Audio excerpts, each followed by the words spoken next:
One take, one shot, Money in the Bank 2025 review.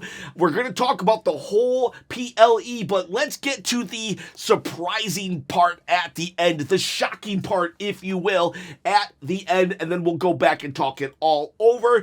He's back. RTruth is back. We won Money in the Bank. We got the return of RTruth, the We Want Truth chance.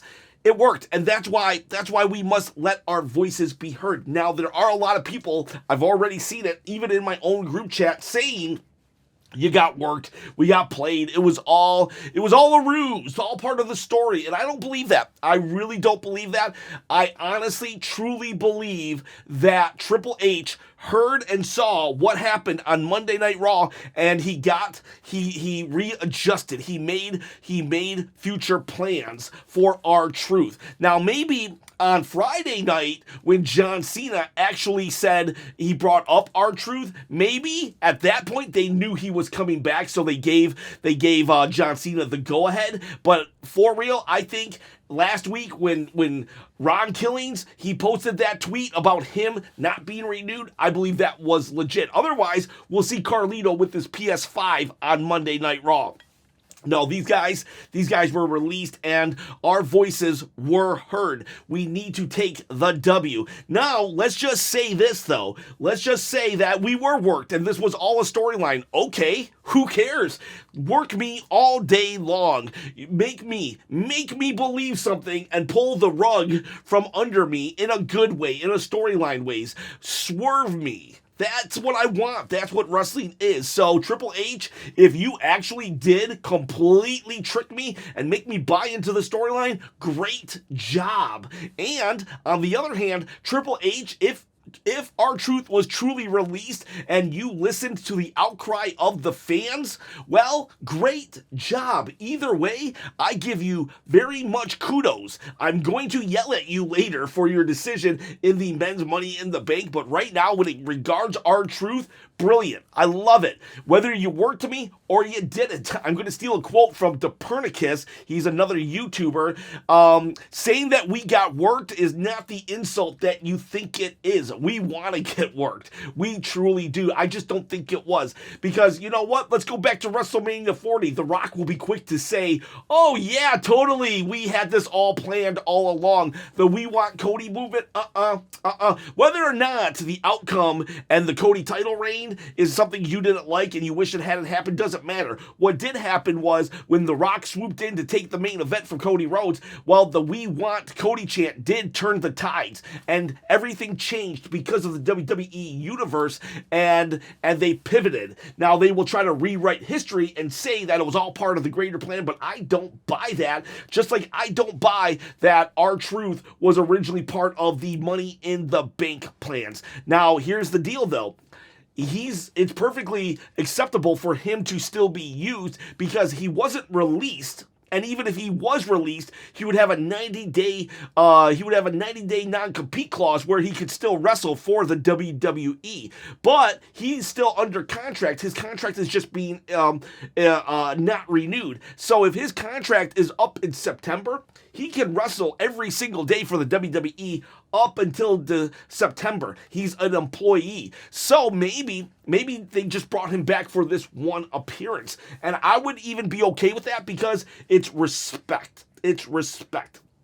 I just did a video the other day saying that we needed to give him a proper send-off, and this allowed for a proper send-off. We gotta pop. We gotta, you know what? He got his revenge on evil John Cena. This was great. I hope they do more with him, and if you go to WWE.com right now, they're calling him Ron Killings, not RTruth. Ron Killings is the name that he went under when he, Ron the Truth Killings, when he won the TNA, or the NWA Championship many years ago, and that's his name. And so now that they changed it, it seems like Ron Killings is what's going forward. I just saw a little bit of that before I started filming, so I can't really comment too much on it, but it looks like the RTruth part of his career is done, and now we got Ron Killings. I wonder what is going to happen now. Ron Killings interfered in a hoodie and cost John Cena the match, and honestly, he saved the main event. And I'm just, again, again, very super happy.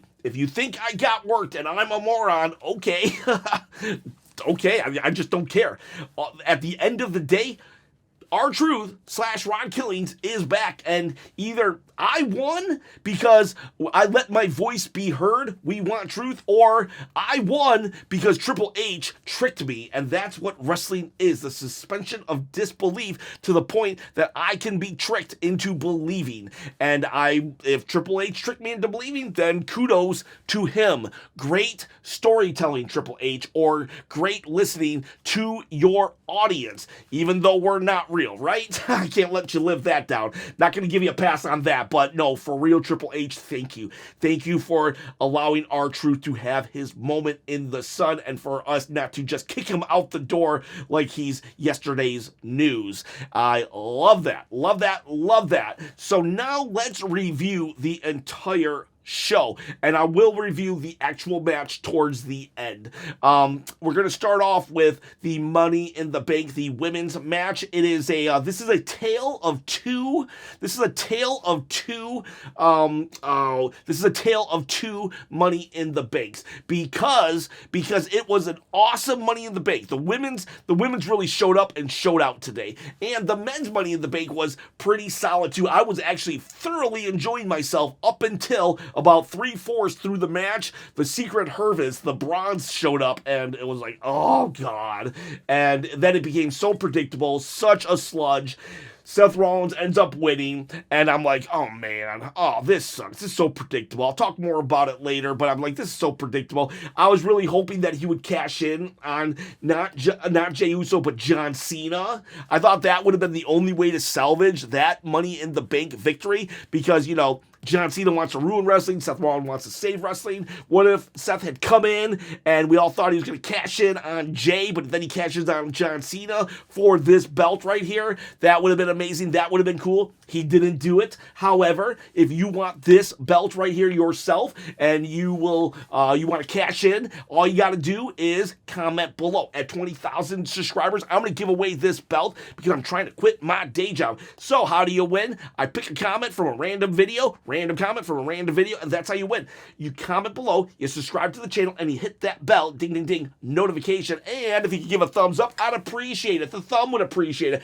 I would totally appreciate a thumbs up. Yes, we would appreciate it, please, and you can win this belt. I'm going to bow down real quick and keep going. I'm talking, and I'm back. All right, so back to that women's Money in the Bank. Very good spot. I will say, they kept panning away to wide shots, and a lot of people were not there. Now, the crowd does fill up, the arena does fill up, but for the women's match, there was a lot of empty seats.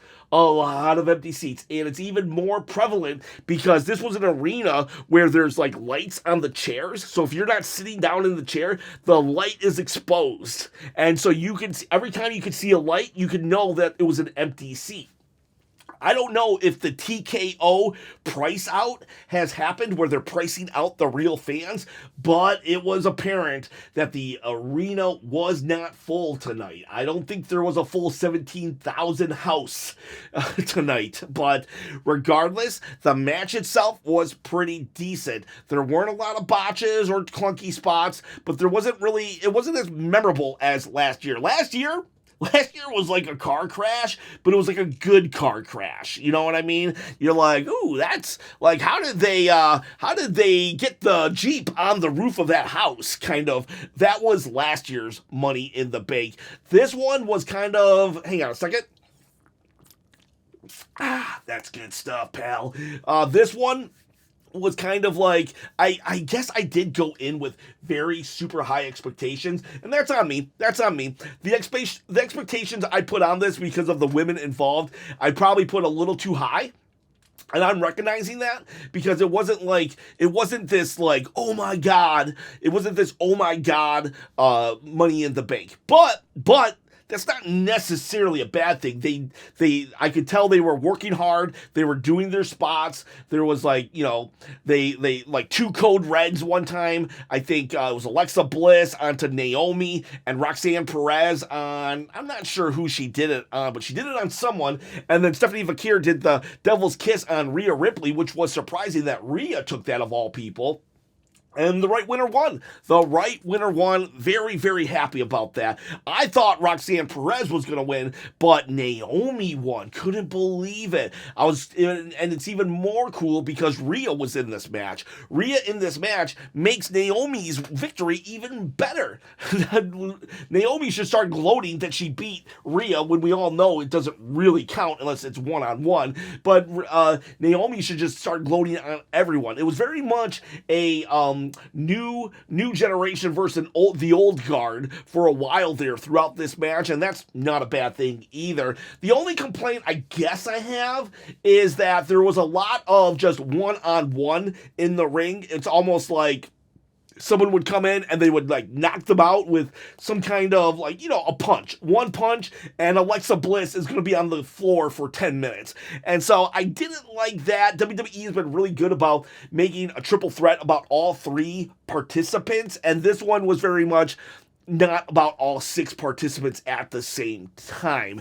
And it's okay. It's whatever. It was just more of a throwback to how they used to do multi-person matches. And I guess I'd come to expect better because they've been booking those a little better. But again, small gripe, good match, great outcome. Definitely wanted Naomi to win, and she did. Caution in the bank. This is so perfect, so beautiful.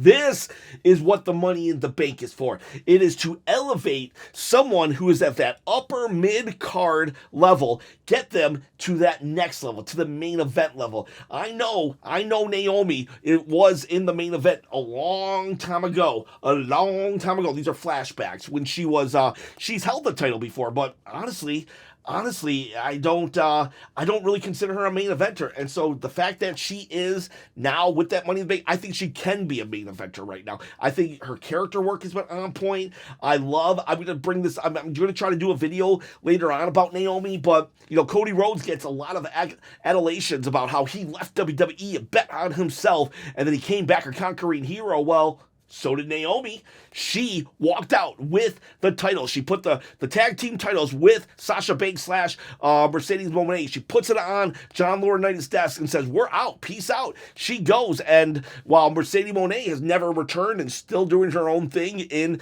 AEW and multiple other federations, Naomi went to TNA, became champion there. She came back, put in her time, recreated herself, and now look at who she is, how she is. She's amazing and awesome. So if we're gonna praise Cody Rhodes, let's give Naomi some props too for betting on herself. Way to go, Naomi. Loved it.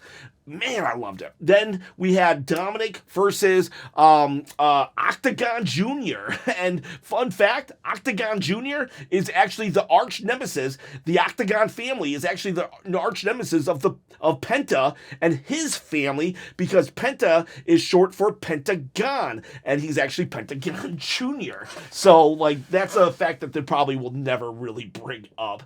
But yeah, Penta and Octagon are actually arch nemesis, family-wise.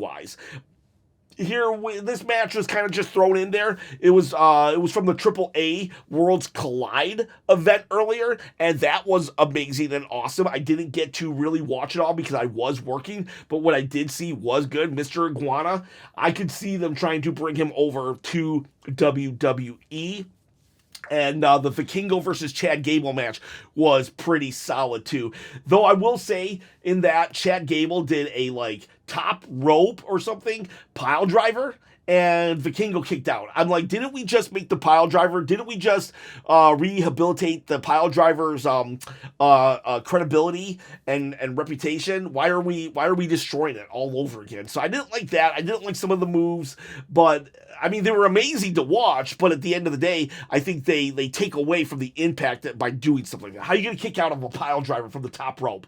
How are you going to kick out of a Mexican destroyer on the hardest part of the apron? I'm just like, but again, again, whatever. It was a great match. It was a great match and a great showcase for the AAA event. But while we're at the AAA event, we have Dominic gets in the face of Octagon Jr. and they basically get a match here. And it's an impromptu match, but we get our 5 out of 5 matches, and Dom wins pretty clean. Liv Morgan did distract, but overall it was a clean victory. Some might say, well, WWE buried AAA, and I guess, but I don't know.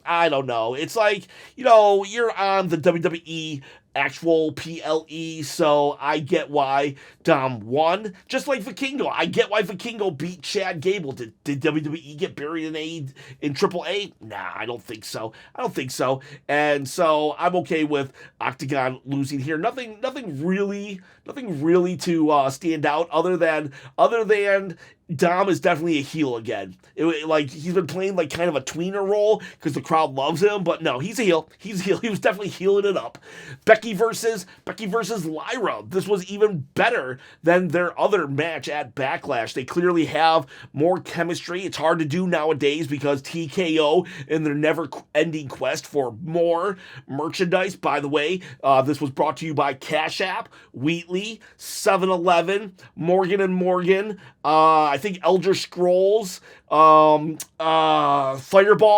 There was even more ads. Prime was there. Riyadh, just the whole country, just the whole sports organization of Saudi Arabia, brought to you by at least 8 different companies. I know there was more even. Oh, Papa John's also.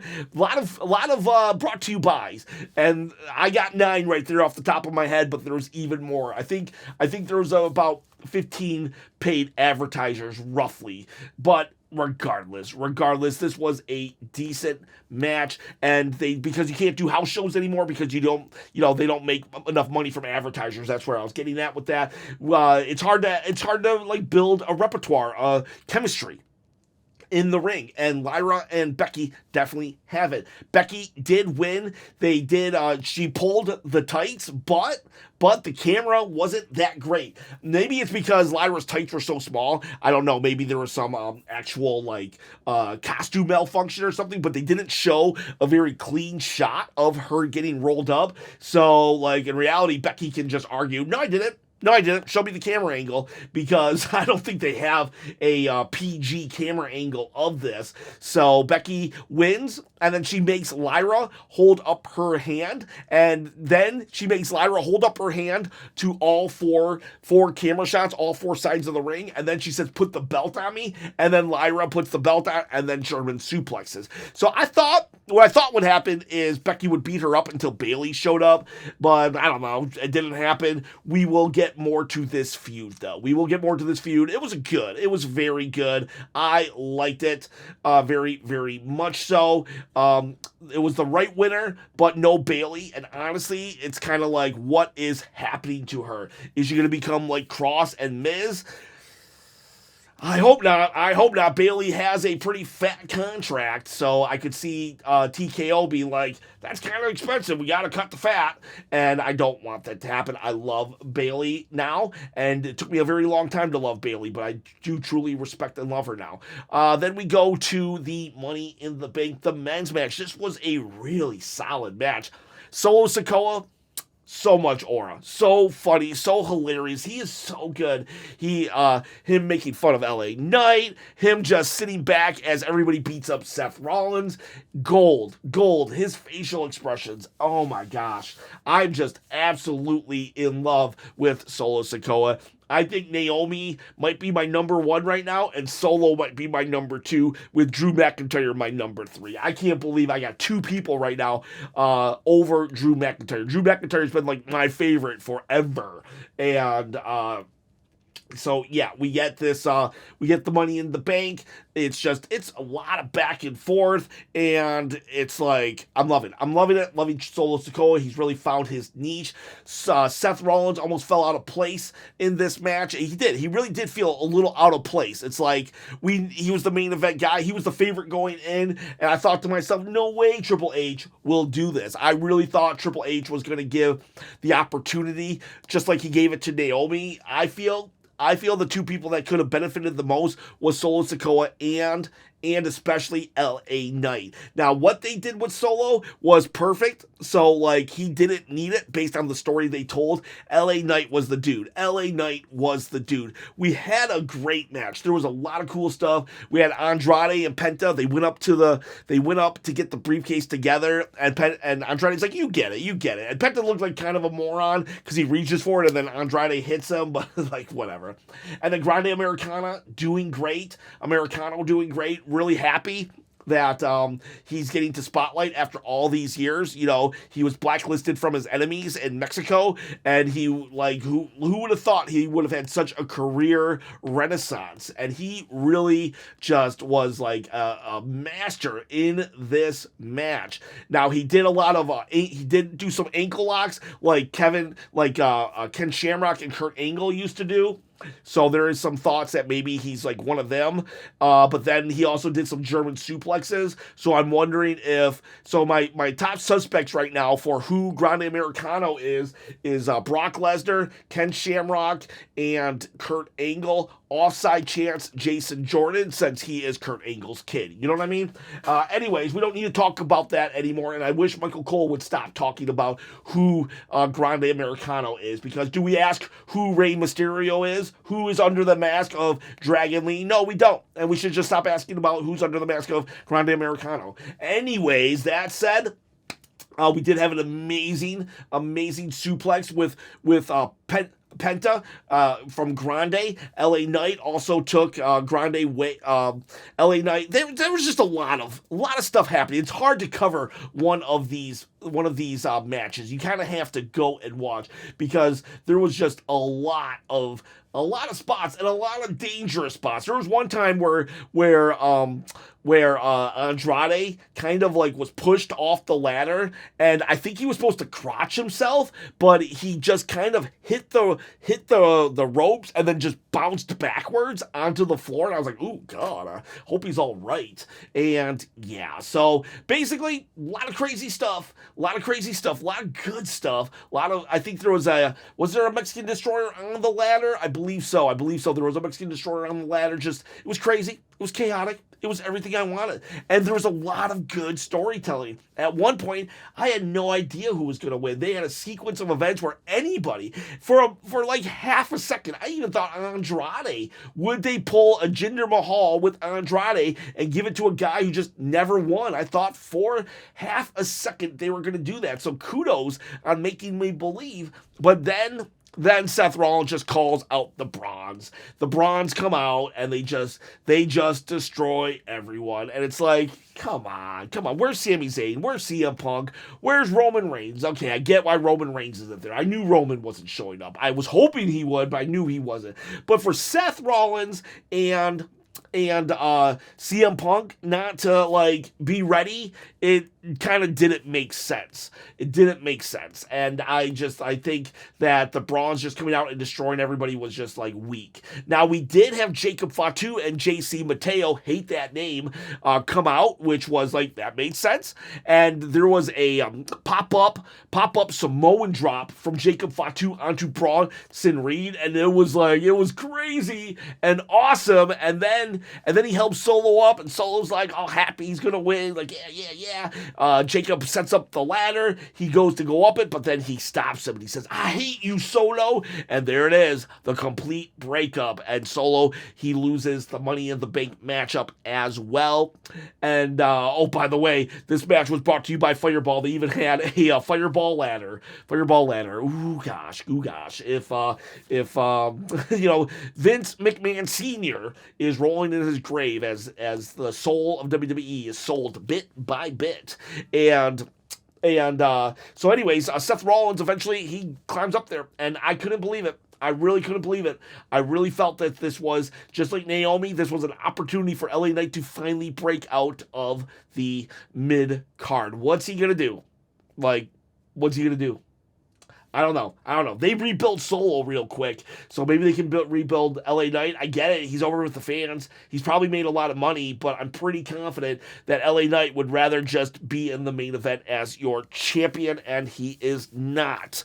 And man, I just Dante Leonardo, I feel for you. He's a member of the channel on the Patreon and everything, and he was just like, I'm done. I can't watch this anymore.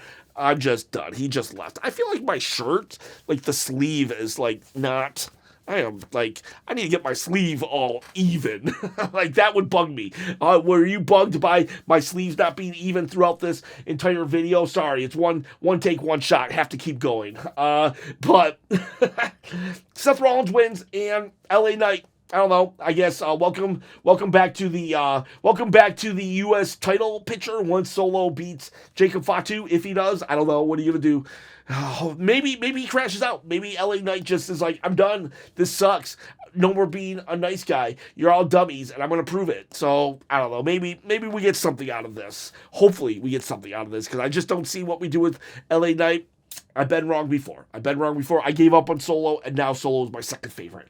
So, yeah, Seth wins, and I'm hoping he's going to cash in. We have the final match now, and I'm at the final match. I yawned about 7 times throughout the entire show. Let's see. I have 15 yawns for this entire PLE, and it was pretty much towards the middle end of the whole show. It was the last match was...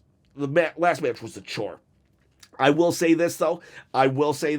That Jey Uso, he comes out eating, and when he's about to do his encore, Logan Paul actually interrupted, and people love that. Logan Paul unintentionally became the hero of the IWC by stopping the yeets. Although Jey Uso, I counted it was only 3 to 4 minutes of yeeting, so it wasn't like that bad.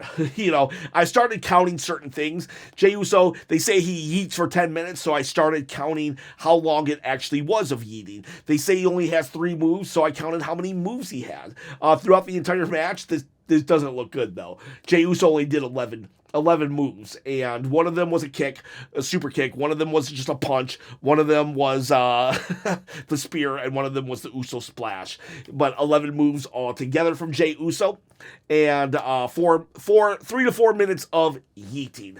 Logan Paul, John Cena, they like tag each other in and out without the other knowing that they're about to get tagged until they get frustrated. And Logan Paul's like, "Why are you tagging yourself in?" And John Cena's like, "I wanted to be in. I'm trying to teach you." And he's like, "Well, then teach me." And they get so mad at each other that Jey Uso's able to escape and get the hot tag. I don't really have much to say about this match because this match kind of sucked.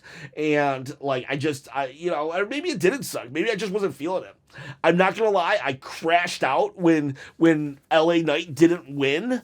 Man, my sleeves are bugging me. When LA Knight didn't win, so maybe I was like personally affected by the Money in the Bank decision that I wasn't enjoying this match. Maybe this was like the best match of all time. I did not enjoy it, though, because I was feeling the after effects of Seth Rollins and that bad decision, in my opinion. Seth Rollins can walk into any main event. He can wake up and say, "I want to be in the main event tonight against Jey Uso," and Adam Pearce would just be like, "Oh, okay," even though he doesn't have any hair. He'd probably be more like this. Okay. That's him drinking and his drinking problem. Adam Pearce, get a control of Raw. But, yeah, so I was really upset. And maybe that just affected how I felt about the main event. But I did not like the match. There was some cool spots. Though. Logan Paul, he did first he had the drone in his hand, and then he got suplexed off the top rope, and then Uso splash. So that was cool. And then Jey Uso was on the table, the announce table outside, and Logan Paul did a pop-up on the second rope moonsault. And that was crazy. That was a distance, and he hit Jay, and that took them both out of the equation. And then we had RTruth. RTruth comes in, gets his revenge, knocks out John Cena after John Cena knocked out Cody Rhodes with the belt. But RTruth then gets his revenge, comes in with the hoodie, reveals himself. Oh my God, it's Truth! And it's like, did we get work? Did we get the win? The internet, our chants were heard. Don't matter. Like I already said in the beginning. RTruth is back. That's a win in my opinion, whether or not we got worked or we didn't. and they just listened to us. But yeah, so then Cody Rhodes pins John Cena, and I guess that's a win for the good guys. Yay! So yeah, there you go. That's the that was Money in the Bank. The women, great. Men, great until the winner. and RTruth is back though. I think that's the main thing. But let it be known, don't be tricked here. This main event wasn't that great. It was RTruth, the 53-year-old RTruth, or Ron Killings, that saved the day. That's the only reason why we're all super happy. If Cody Rhodes or John Cena if Cody Rhodes or Jey Uso would have just pinned John Cena and or Logan Paul, then I think everybody would have just kind of went away, meh. But because 53-year-old RTruth returned, we're all like, amazing, 8 out of 10, 9 out of 10, 10 out of 10, Money in the Bank, because of RTruth and his little appearance. And, whatever, sometimes, this is what I said about the Money in the Bank men's match. It was a good match, but the ending killed it. But the main event was a bad match, but the ending elevated it. Sometimes it's all about that ending. And that said, how many chops would I give a show that I yawned 15 times for? Let's break it down. Let's do chop or flop on this. Let's just do chop or flop instead of how many chops. We're going to say the women's Money in the Bank. That was a chop. That was definitely a chop. The match itself was a chop. The winner was a chop. Then we had the Lyra Becky. That was a chop. So we're at 3 chops right now. 3 chops. And then what did we have? Oh, Dominic versus Octagon. I'll give it a chop because I didn't hate it. I just didn't care. It's just very not memorable, but we're at 4 chops now. 4 chops. Then the men's match. Men's match of Money in the Bank, that was a chop. But the winner, not a chop at all. Bad. Hated it. If I could give it flop. It was a flop. If I could give it 2 flops, a flippy flop, I'm giving it. That's what I'm making up. That was a flippy flop. The worst flop of all. The flippy flop on the Who Won. So we have 5 chops and a flippy flop for the winner of the men's, and then we got the tag match. Again, flop. The main event tag match, that was a flop. But RTruth coming back and returning, that is a total chop. So that said, we're at 6 chops and 2 flops for this PLE. So by that math alone, you know what though? If I yawn, we're making up rules as we go. If I yawn more than 10 times, that's a flop. And I got 15 yawns. So that's 3 flops. And the advertisement, it was just way too much. I mean, Fireball Ladder, give me a break. That's a flop, the advertisers. So, but still, 6 chops, 4 flops. I guess this was a chop. I guess this PLE was a chop. All right, okay. 7 out of 10. 6 out of 10. 6. 1, 2, 3, 4, 5, 6. I'm going to give it 7. I'm going to give it 7 chops. I don't know. What do you like better? The chop flop system or the 7 out of 10 chop system? Let me know in the comments below. You boys, you gals, you have yourselves a great day. Let's see how quick Triple H burns Seth Rollins Money in the Bank, because on Monday Night Raw we have Gunther versus Seth Rollins. We'll be doing a live viewing of that, streaming that, and there's hot takes right now on the community tab. So go do that so I can do hot takes tomorrow. Boys, girls, have yourselves a great day.